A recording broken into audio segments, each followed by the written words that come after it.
कितीही चांगला ब्लाऊज शिवला तरी तो बरोबर बसत नाही. तर त्यासाठी जी मापं असतात ती मापं कुठं कुठं चुकतात आपली ते बघून घ्यायचं आहे. आता मापातील अचूकता अशी असते की अंगावरती माप घेताना टेप जास्त घट्ट किंवा जास्त सैल धरू नका.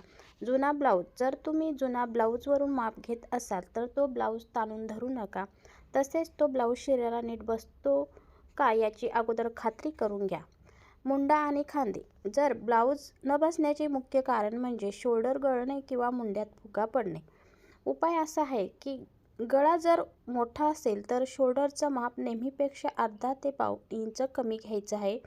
मुंड्याचा आकार देताना तो जास्त खोल किंवा जास्त बाहेर जाणार नाही याची काळजी घ्यायची आहे.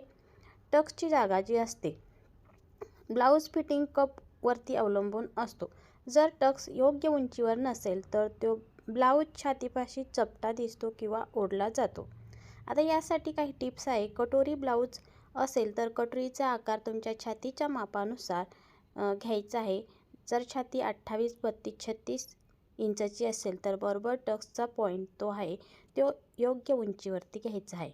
तर यामध्ये एक कारण असे असू शकते किंवा कापडाचा जो प्रकार असतो आणि कटिंगचा सुद्धा. काही कापड बघा सिल्क किंवा वेल्वेट शिवल्यानंतर थोडी ताणली जातात.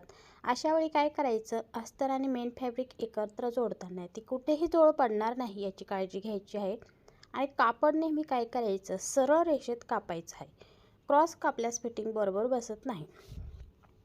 तर यासाठी एक शेवटची टिप्स आहे. पुढच्या वेळी ब्लाऊज शिवताना काय करायचं, डायरेक्ट कपड्यावरती कटिंग करण्याऐवजी पेपर कटिंग करायची आहे. पेपर कटिंग कापडावर ठेवून पुन्हा एकदा चेक करा की ब्लाऊज सर्व सारखा आहे का. धन्यवाद.